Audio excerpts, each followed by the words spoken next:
Welcome to episode 67 of Crave the Book. In today's episode, Amber and I are covering chapters 102 through 105 of Tracy Wolff Covet. And in this episode, Grace and Hudson and Flint are arrested and on their way to the Ethereum. So without further ado, let's go ahead and get started. What's up, guys? We are back. Last week's episode was a little bit different, a little bit fun, though everybody seemed to really like it. Good, because I when you never want to force your relationship on people. No, everybody. I think everybody liked it. It was a good. That's why we called it the British Christmas special. It was like a Christmas special, and I figured that. If anything, there wouldn't be a lot of listeners the week of Christmas anyway. So if they miss that episode, they can listen to it literally at any point. And it kind of fits in because my computer died, or Mr. Moore's computer died, so we had to kind of start over with all of the recording software and stuff. But we are back, we are fixed, and we are going to be doing chapters 102 through 105, which is where things really, really start heating up. I know that Amber had some spoilers. I was like brain dead. I could not think of any. I mean, you already really covered a lot of the things that I wanted to say. So we'll go ahead. Some of them got answered in the chapters themselves as I read them. Like, I'm like, wait a minute. And then I was like, oh, okay. Yeah. It got answered. So I don't think that we have any major spoilers aside from things that will just spoil the rest of Covet. It doesn't look like there's any court spoilers in here. There is. Huh?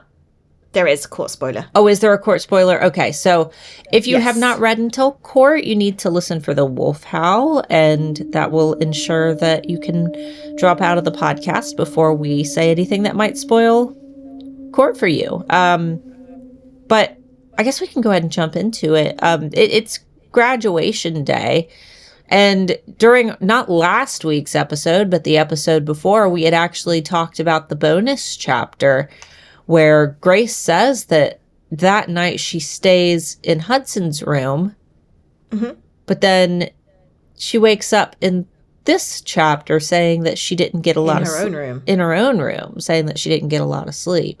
But one thing that I noticed is that she wakes up already predicting that the day is going to go badly. She's not thinking about, very much like, what's going to happen post-graduation as she's getting ready. She's not really... It's just doom. Yeah. It's going to be doom. Yeah, she's just kind of predicting that... Because, normally graduation, you're thinking about, like, college and, oh my God, I'm not going to see my friends anymore. And really, she's not thinking about a whole lot of any of that until she gets downstairs and she kind of sees everybody. She starts thinking about them. She also sort of starts to being a bit more positive, whereas before she's very much like what's even the point in graduating? She's proper doom and gloom about it. And then it's only when people start making jokes about aubergines that's when she starts to go like, oh, actually, I can have fun and we can make silly photos and things. It's probably the first time since the snowball fight that she's actually done something that school kids do normally. What, taking the selfie with everybody? Yeah, and doing a graduation. There's lots of traditional things that you get to do in a graduation, like throwing of the cap and things like that. But yeah, she's not really done much for the school side of things, including schoolwork. Yeah, I don't know how she passed. We didn't get any of that. Tracy didn't write in all the school stuff. She just left that part out. Yeah, she was really worried at the beginning of Covet that she wasn't going to graduate, she wasn't going to pass, but then we don't feel the impending doom of exams for her niece, like suddenly, okay, I can actually do it. I did it. We don't hear her results. Did she pass? I would assume so, but I mean, to be fair, can you graduate without passing? I don't think you can. I don't know. Maybe if it's like a participation type thing, like, oh, we don't want to. But it's okay. You can stay here next year anyway to just retake everything. Yeah. Uncle Finn is a surprise at the door as well. Like, she's like, it's going to. Oh. And I love how he's got flowers in his arm, and she's like, oh, thank you. He's like, wait, those aren't from me. They're not from me. He kind of accepts it. He's like, yeah, they are beautiful. Yeah. And she kind of starts talking to him and saying, like, thank you for taking me in. And it's almost like a goodbye. It was really like, I mean, Finn probably didn't really have any idea what she meant behind it. But it was almost like someone's making their, like, last amends, where they're going around and going, I probably am not going to see you again after this.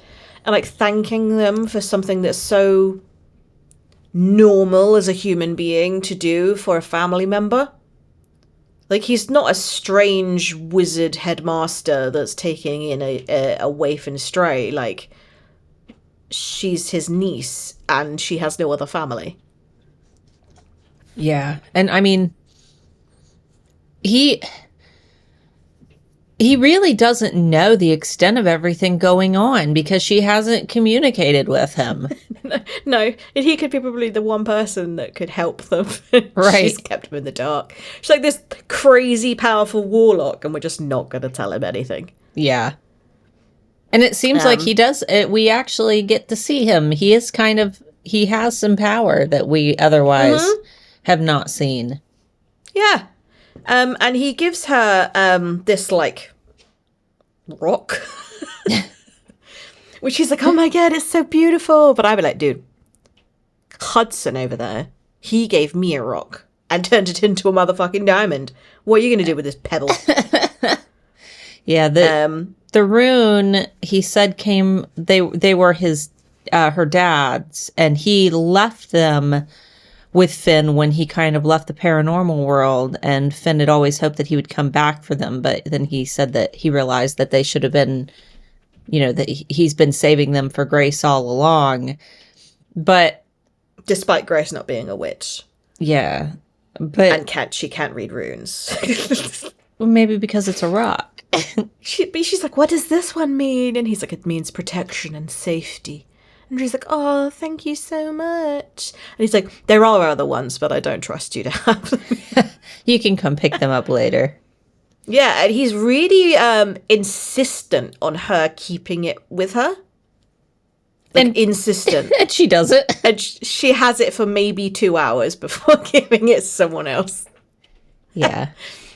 But yeah, like, these pebbles have, like, not made an entrance at all at any point. Like, they could have been something she could have had to save her from Leah, save her from Flint, save her from Nuri.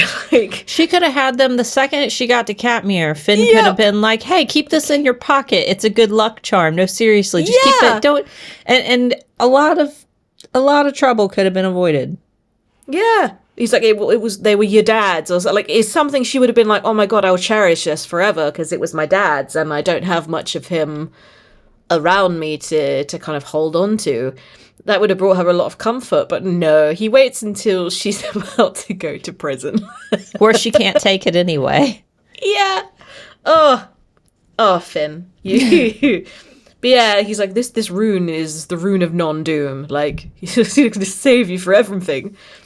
Does it, though? Do you reckon it's like a good luck charm? Or do you reckon there was actually some magic behind it that would have worked had she had it? Well, we never really hear much about it again, so... Not in this book. But yeah, like would it actually have kept her safe from anything? But he gave it to her a bit too late. Yeah. Yeah. I don't know. And so they go downstairs and then they start like doing the graduation process of wearing the robes and things like that. And they were all discussing how disgusting the color is. They absolutely hate the color. And apparently they take a selfie. And was it Jackson or was it Flint? Does dragon ears? Oh, it was Flint. Over the top, I'm like, what does dragon ears look like? Bunny ears is quite self-explanatory, isn't it? You add like too long, but what are dragon ears? I was thinking of like the fins that are on, on the side of like a dragon's head, like sticking them out. You like just stick fingers out of their ears, or like webbing, like little web.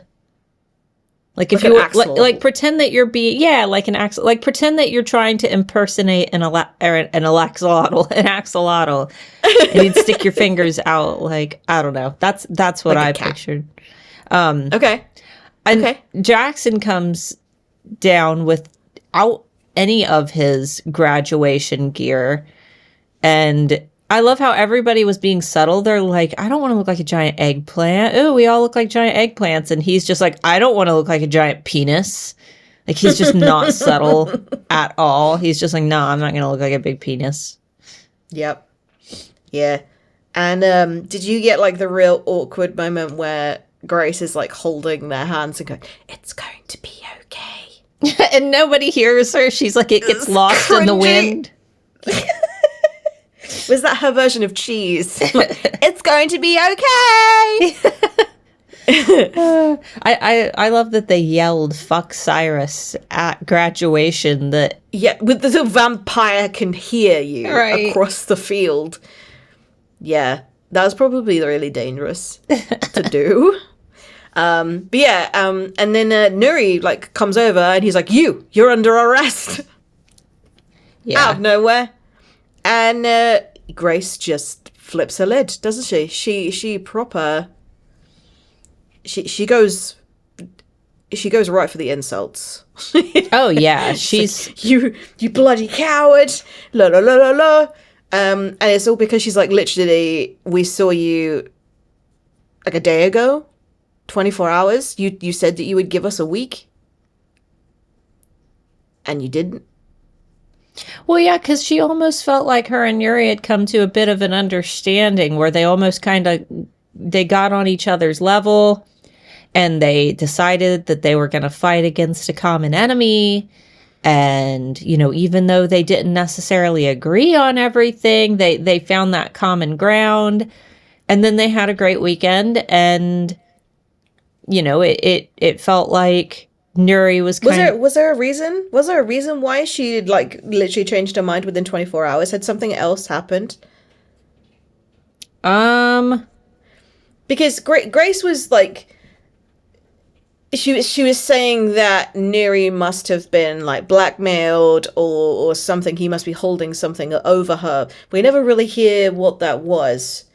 Like, what would make Nuri change her mind such a difficult topic? Like, it's not the difference between eating a sandwich and not eating a sandwich. It's sending two barely overage children to a prison that there is no return from. Yeah. And she has absolutely no qualms to it.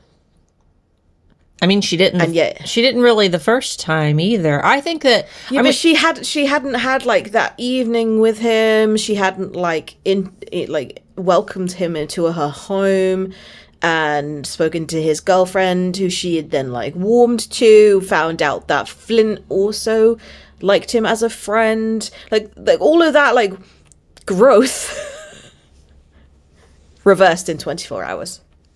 Right, and that's after a great like day at the Dragon Court where, Hudson showed that he was a good guy. Like, she had to have been seeing it. She had to have been watching. Yeah, and like if it was easier to arrest him at graduation than it was in her own house, then something's gone wrong. Like, something must have happened. Right. For her to suddenly change her mind so quickly. But at the same time, nothing ever happens that we will go, oh, that's why. It's just, Cyrus has got something over you. And apparently there was another meeting that Nuri didn't even go to. There was a meeting with the circle. They changed the law. They were like, yeah, actually, as soon as they graduate, we can arrest them no matter where they are. And Finn's like, excuse me, why wasn't I invited to this meeting? Yeah, but everybody's pissed. But they had done a meeting the night before with that Nuri wasn't in. Yeah. And yeah, she's pissed. And they decided to take Flint. But yeah, and yeah, like this scene is very chaotic. Everybody is angry, and then Cyrus just standing there smug, thinking that nothing can touch him. And yeah, as Hudson is being like wheeled away, I'm imagining on one of those, like Hannibal Lecter in Silence of the Lambs. He's on a dolly, rolling him away. And at no point does Hudson expect Grace to go, I volunteer as tribute. Even though that's been the plan the whole time? Yeah, what was the point in the flowers and the deal with the crone? Like, is he just letting her have the flowers, the deadly, deadly flowers that she should not eat or inhale, tattooed or embalmed in her hand? And also now she owes a favor to the crone, but he's like, no. Going to prison, that's 2 steps too far. Yeah. Literally, it's probably the one way that he could get rid of Jackson this whole time. You could have an entire marriage, entire relationship in prison. It'd be lovely. I mean, and they get to have fun. like a cruise. So, but like, if there was any reason why she'd be like, well, we can't ever leave. Let's just have a relationship without being guilty about the thing with Jackson. We can't help it. We're stuck in prison. Jackson's going to have to help himself. They have no idea how long they're staying in there for. They have no idea what to expect. Like, they say, like, it's an inescapable prison. So that means, like, guaranteed for 99.9999999% of people, it is eternity that they are signing up for. They think, well, we've got a way to escape, but they still don't know how long it's going to take to achieve that escape route. Or if they'll even find the blacksmith. They don't know anything. Yeah, they're not going to be like, oh, yeah, we'll get out within a day. Right. So surely they at least think like, well, at least we've got each other. But Hudson's like, no, stay here. You cannot stay. You cannot leave. You must be on your own forever. And everybody seems to be really disappointed in Grace's choice. And I'm like, at no point has anybody gone, well, he is her mate. Like, right. Why would you want to watch your mate get carted off to prison for eternity and not go with them? Will you stop meowing so loud? Meow. Can you hear him? He's like screaming. No, I can't. No, I can't. But then it's on Discord. It's got the human voices only thing, so we'll probably hear it on the recording. Meow. So I love the chapter title of, what was it? It was chapter 105. It was, if you lay down with assholes, you'll wake up completely screwed. And I was just thinking to myself, that doesn't describe... It doesn't make sense. Right. That doesn't describe this scene. And it feels... If anything, the one person that has probably definitely laid next down to somebody who could be considered an asshole is Delilah, who wasn't playing part in any of these chapters. She wasn't even... And Grace. She was there, apparently. She just... Grace laid with an arsehole last night. Wait, with Hudson? He's a good asshole, though. He is... He's a clean asshole. There's the dirty assholes. Clean as a whistle. He definitely uses a bidet. Oh, absolutely. Absolutely. Yeah. His is squeaky clean, sparkly. He's not one of those people who's like, no, wiping is for gay men. Because they definitely exist, and they are weird people. Weird homophobic people who have dirty bums. Oh, yeah. That's the only reason that bidets haven't really caught on in the U.S. is because when it's gay. When we all moved to America, we hated the French so much that we didn't want to. It was too French, so we didn't bring bidets with us.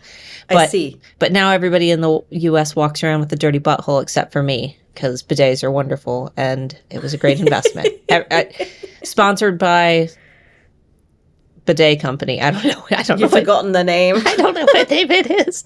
I can't remember. I'll take the sponsorship though. But yeah. Did you notice that Flint seemed almost relieved at being arrested? Yeah, It was weird. Like, he was like, I accept my fate. I think I think I deserve this. He hasn't accepted. Okay, so if we go based on the bonus chapters, him and Grace, during the Dragon Court scenes, Grace wakes up early, leaves Hudson in bed, goes and watches the sunrise with Flint. And Flint apologizes to her, like, really for the first time, like, apologizes to her for trying to kill her back in Crave. And they have, like, a really sweet moment. So I think that he hasn't entirely forgiven himself. And this is almost like it's like his baptism, you know? He realizes, okay, like, I finally have to own up to this. Either that, or he's relieved that he gets to go with Grace and Hudson and not worry about them being on their own. But I think that it's more of a he hasn't forgiven himself yet. Yeah, he definitely is, like, reserved to his, like, yeah, I deserve this. It was really, like, sad to think, like he didn't protest. He didn't think that he was able to go, no, hang on a minute, why? Like, what are the charges? Like, on what grounds am I arrested? He's just like, yep, sure, throw me in jail. Yeah. I mean, was it even discussed why he was being arrested? For trying to kill the last gargoyle. Yeah, okay. Even though Grace... And yet, even though Grace has just volunteered to go... Well, and Grace knows that she's not the last gargoyle, and so does Cyrus, but she doesn't say anything about the unkillable beast. Yeah. Yeah. I love that Nuri, she tries to throw down with Cyrus, and Finn gets in the way. And even after everything, Finn's like trying to comfort her, and she's like, but he's my son. And it's like, Finn is literally losing Grace too, like, who he now sees as a daughter. Like, where's that sudden... He gave her a rock. Yeah. God's sake. That means he loves her. It's a love rock. A love rock. The love pebble. It's like a penguin. Like, they bring the little love pebble. Will you nest with me? Ew, no uncle nesting. Unless it's Game of Thrones. No uncle nesting. We'll save that for House of the Dragon.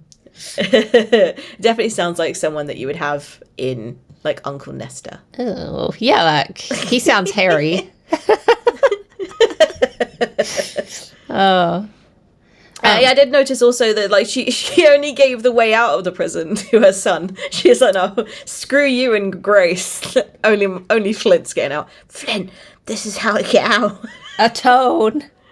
Yeah, like, she almost kind of says it as if she hadn't already had the conversation with Grace and Hudson that they were going to try and escape. Was she just going to keep that information to herself until Flint was then the one being arrested? Was she just going to go, yeah, no, you don't. You can work it out yourself. Screw you.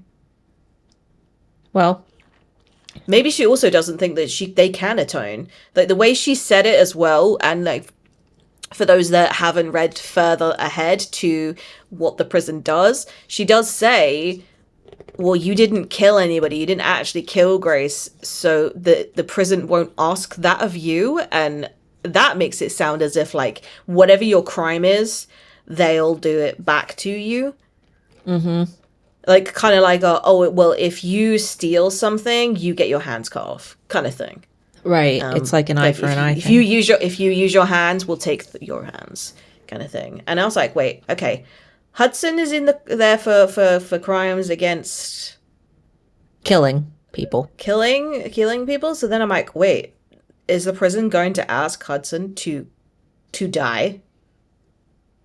You know, we never find out what happens, what Flint goes through. We find out what Hudson goes through, but we have no idea what Flint saw. No. And also, if Grace is the mate and does it, like, she's not going to prison for any reason, what would the prison ask of her? I mean, it really didn't. No, it didn't, but then that's a different reason. Yeah. That's going into spoilers. But yeah, like, was thinking, like, if that is the case with the prison, where it will ask you, essentially, it will demand of you an equivalent of your crime. What would Grace's be? Because she's not in the prison for it. Also, how many people have gone in with their mates? Because I don't know whether you noticed, but no one was in the prison with their mates. Well, maybe nobody was dumb enough to make their mate go with them. Maybe nobody was. But I'm thinking in the other terms of things that maybe mates are definitely a lot rarer than we think they are. Like, Grace has obviously stumbled through two. But at no point did Finn call his wife, like Macy's mum, his mate. At no point did... And they've been separated. Yeah, like, the only people that we have heard of that have had a mate have been Delilah and Cyrus, which is just an awful relationship, and Hudson and Jackson for Grace. And that is it. Other than in court. Yes. But yeah, no one else has a mate. So maybe it is really, really rare for them to be a mate in total. Like, they don't actually have a mate. But then it's doubly rare for the mate to then choose to go with them. Oh, we obviously have the giant and her mate. Yeah. So yeah, maybe they're just not that common. I don't know. So we get very, very last minute, we finally see Finn. Is this the first time that Finn's used magic? Other than to make Grace feel warm. There was a moment where she was panicking. And, well, that's lame. Had a panic attack, and he's like, here, have a blanket. And she's like, I don't feel it. And he's like, what the hell? It was because she was a gargoyle and couldn't feel things. So even then, we were like, is he even able to do anything? Yeah, he puts like a wall, like a force field in between Nuri and Cyrus to stop Nuri from... He goes full on Dumbledore. But only for a minute. Yep. And then he never does it again. I really wonder, like, is he supposed to be super duper powerful, but maybe he's just like restrained? You know, well, those who can do, and those who can't teach. So maybe he just went, do you know what? I can't really do the spells that I would need to have a job in this, but I can definitely teach secondary school. But then he doesn't teach. He just kind of sits in an office and manages misbehavior. I believe that they've referred to him as being like one of the most powerful warlocks, though, right? We've seen shit from him. Yeah, it could be all talk. Yeah. You're like, dude, you overinflating that ego there. You pumping yourself up with nothing but marshmallows. There's nothing there. All right, are we good to go into spoilers? I think so. Okay. I'm excited for spoilers because I had a lot more spoilers than I did. Yeah. Okay. So we're speaking about the runes and how they originally belonged to Grace's dad. Mm-hmm. But then they were destined for Remy because in court during the trials fight, Remy's like, where did you get that? That's mine. They were supposed to be mine. Oh, right? Yeah. I forgot about that. Why did Grace's dad have Remy's runes? Oh. Was it like those are supposed to be mine, like he was using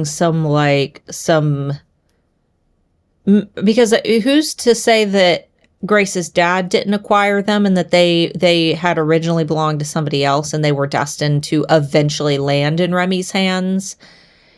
Mm-hmm. It might not necessarily be because they were tied together, but I don't know. Also, just because Grace's parents were mates does not mean that he did not have a previous relationship. Yeah, a lot of people have speculated that maybe Remy... Well, they thought that he was Macy's brother because Macy's mum disappeared and people thought that she had got, like, put into the prison. But that's all been obviously explained now that they found her in Cyrus's dungeon. But also the timelines didn't work out because Macy would have needed to have been older than him. Right. He is a lot older than Grace. But that would then make sense if her dad had had a previous relationship and then, like, imagine if you were having a previous relationship with someone, you've got a kid with someone, but then you meet your soulmate. Yeah, because that's kind of how it works. Yeah, like, he was like, he would, like, yeah, well, I want to stay for my son, but I've met my soulmate. I've met my match. I've met my mate. I don't want to be in this relationship anymore when I know that there's something so much better out there. And then obviously she would then get pregnant with the gargoyle and they're like, well, we're going to go into hiding. And she was also a human, wasn't she? Grace's mum. They say A human with a kernel of something. Yeah. So he would have, like, given up his warlockism anyway. So I'm just kind of thinking, like, maybe it also could be an illegitimate son where he wasn't aware. And also, if his previous girlfriend was in the prison, maybe she was carted away before he even had the choice to leave her in favor of a mate. Yeah. And then if she gave birth in prison, it's possible that he didn't even know. And if Grace's dad was a warlock and had these runes, maybe it wasn't a case of they were always meant to go to Remy, and that's just like a weird timey-wimey path to get to him. Maybe he just meant that they were supposed to be given to Remy because Remy is the warlock. Right. Grace is the gargoyle. So now I'm kind of thinking... Okay. Is he Grace's half-brother? But then I really, really feel like the Jacon thing is definitely more feasible. But that does leave the unanswered question of why did Grace's dad have Remy's runes? Well, I guess we'll find out. Well, we might not. This might be just an unanswered question that Tracy's like, yep, just going to leave that in here to make people question it. Well, we also have Remy's spinoff as well, so... Mm-hmm.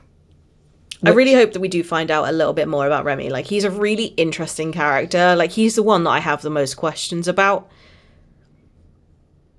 But he's a really interesting character to read, let alone speculate upon.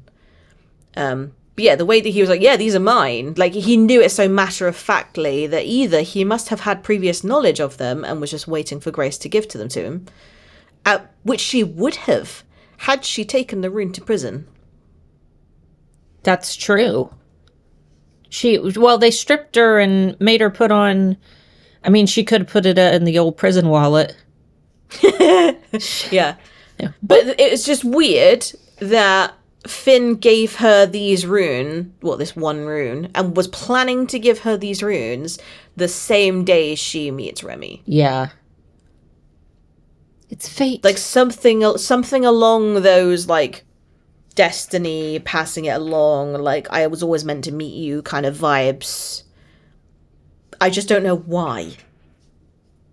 I think that we'll get answers because I feel like the runes are way too important to have been written into the story and not hold any significance past what they've already served, because they really haven't served any significant purpose, compared to how they were described when Finn first tells Grace about them.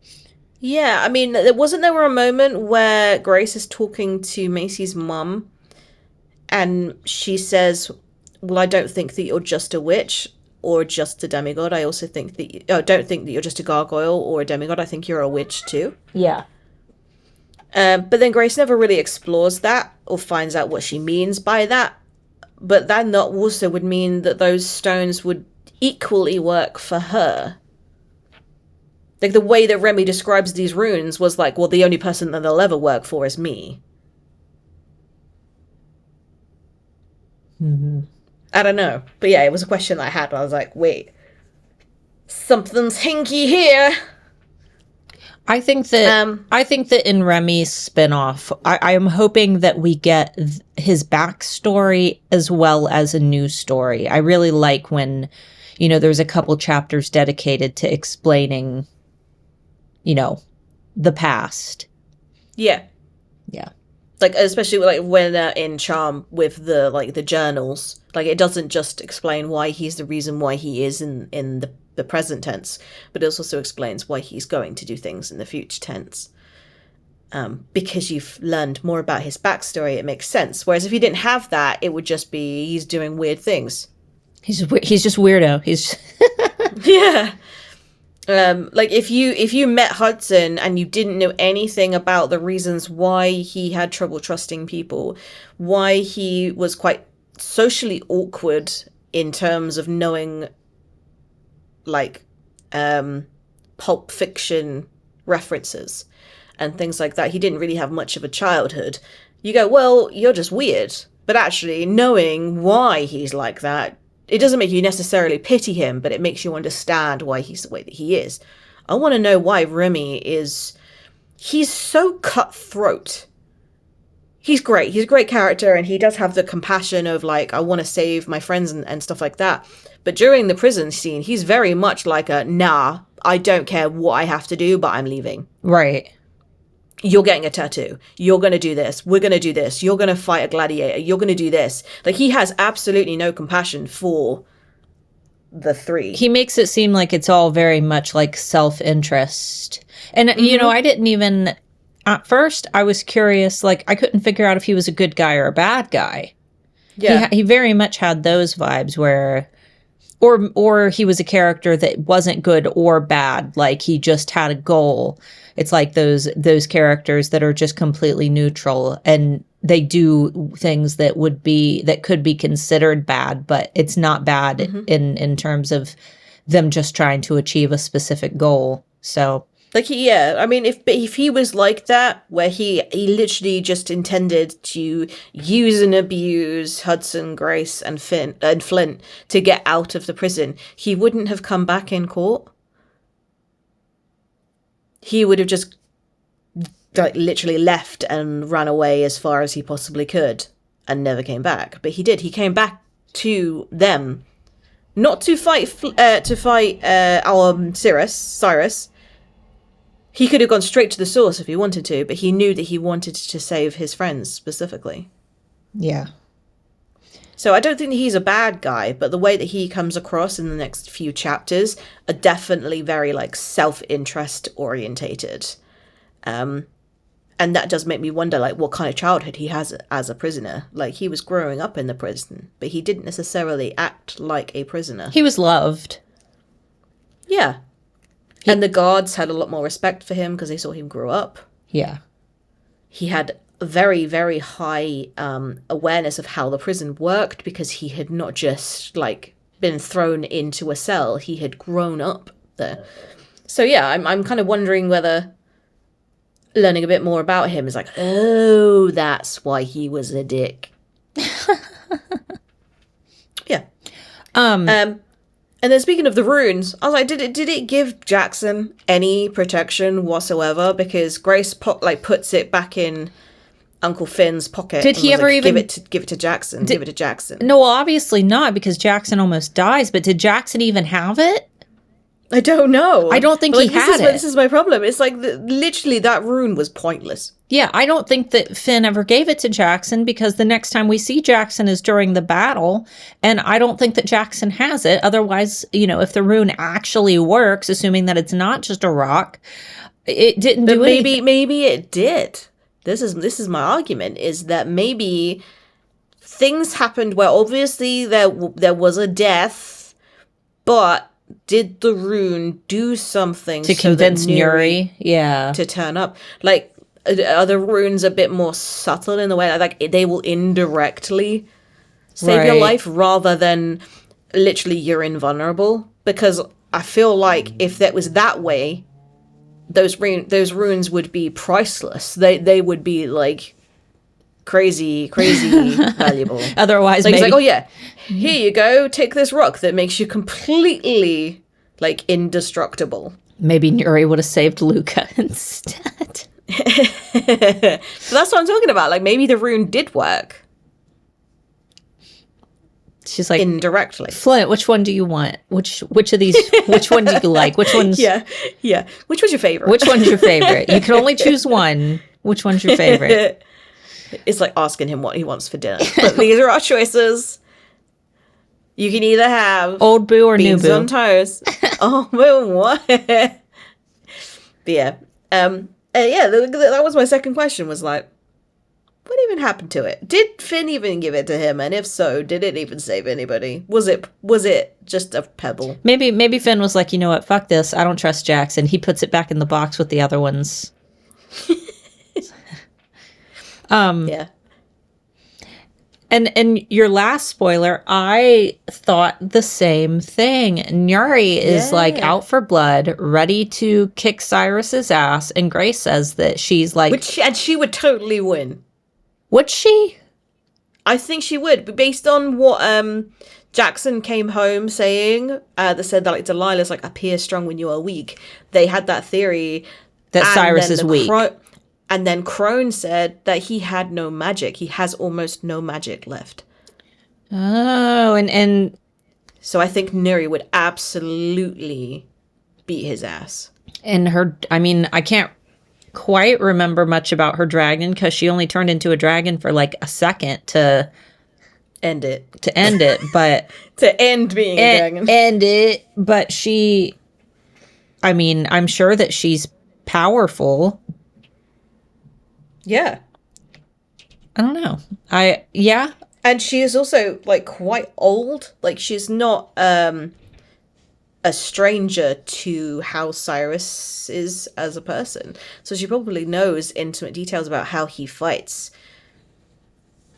What are the repercussions of being a member of the circle that already has, been a long established member killing another member? Maybe it was... Well, I don't know, because he's already arrested the prince and sent him over to a prison where there is no escape. Right. So clearly he has no qualms about harming a member of the circle or their children. I mean, he's sending his own son to prison. Right.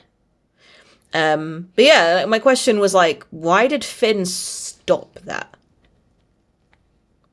Like, Nuri was about to fight him. That could have been the end of Cyrus. Like, Cyrus could have just been like, oh, I'm actually hurt. Like, I'm dead. Well, there were students all around and families who had come to the graduation.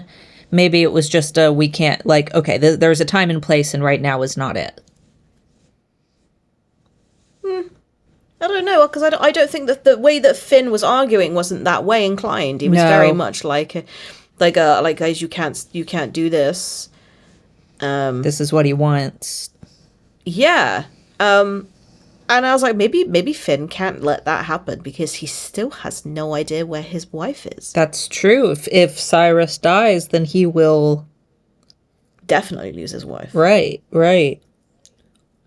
he wouldn't, because that would be the first place you would look. Right. Is the dungeons of Cyrus's mansion. But he doesn't know that she's there. Like, she could be anywhere. He knows that she's at the vampire court, but if he kills Cyrus, the entirety... Well, if he lets Cyrus get killed, the entirety of the vampire court would probably go into, like, lockdown. They'd be, like, very much like no one else is allowed in. Kill all the prisoners! Yeah. Like, I feel like politically he had to step in. And it wasn't necessarily for the sake of, like, there are children watching. I think he had to make a very quick decision as to what is the ultimate hope for this situation. And he was like, look, I'm letting my niece and her mate go to prison where they can not escape. I'm watching one of my other students who does not deserve to go to prison, and Nuri is about to do it, but if we all work together, we can get them out. He doesn't do shit. He sits in his little headmaster's office, polishing his little busts of bronze, and does nothing. He polishes the rocks. Like, genuinely, between the time that they get arrested and when they go to the island and then come back and find that the entire school has been, like, ransacked and stuff, does Uncle Finn do anything? No. He's not even at the island for the fight. Also, why are there still children at the school? They've all graduated. No. There's still the other grades. Okay. Macy's grade. You've got me there. But yeah, I was like, maybe he's on summer holiday. Why isn't he doing anything? Why isn't he... can you not get messages into prison either? I don't think so. It seems like it's a total lockdown type thing, because otherwise Falia would have probably coming for conjugal visits with her husband. Having giant fun. Giant fun. Giant fun. All right. Well, guys, thanks so much for listening. We hope that you had a great holiday.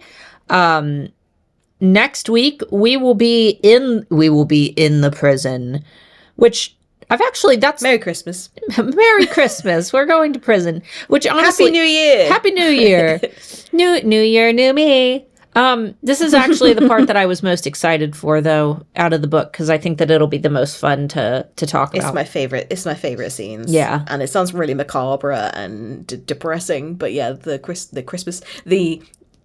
prison chapters are my favorite. Yeah. And the one thing that I am going to make sure I do for the next episode is make sure I learn how to say the prison's name.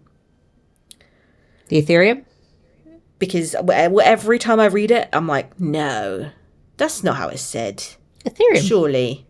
Ethereum. But then I'm like, what does it mean? Ethereum. So yeah, I'm going to go into the etymology of the word. Not entomology. That's bugs. That's bugs. Etymology. And I will let you know what the Ethereum... Pretty sure it's the name of it means cryptocurrency. But see, that's Ethereum in the terms of like a metal. Right, with E. This is A. Yeah, that you play with like D&D. Yeah. You get to like pay in Ethereum. But like this is AE, Ethereum. So yeah, that's my goal, is to learn a bit more about what that word means. All right. Awesome. Well, guys, thanks much for hanging out, and I guess we'll see you next week. Bye. Yeah. Bye. Bye-bye.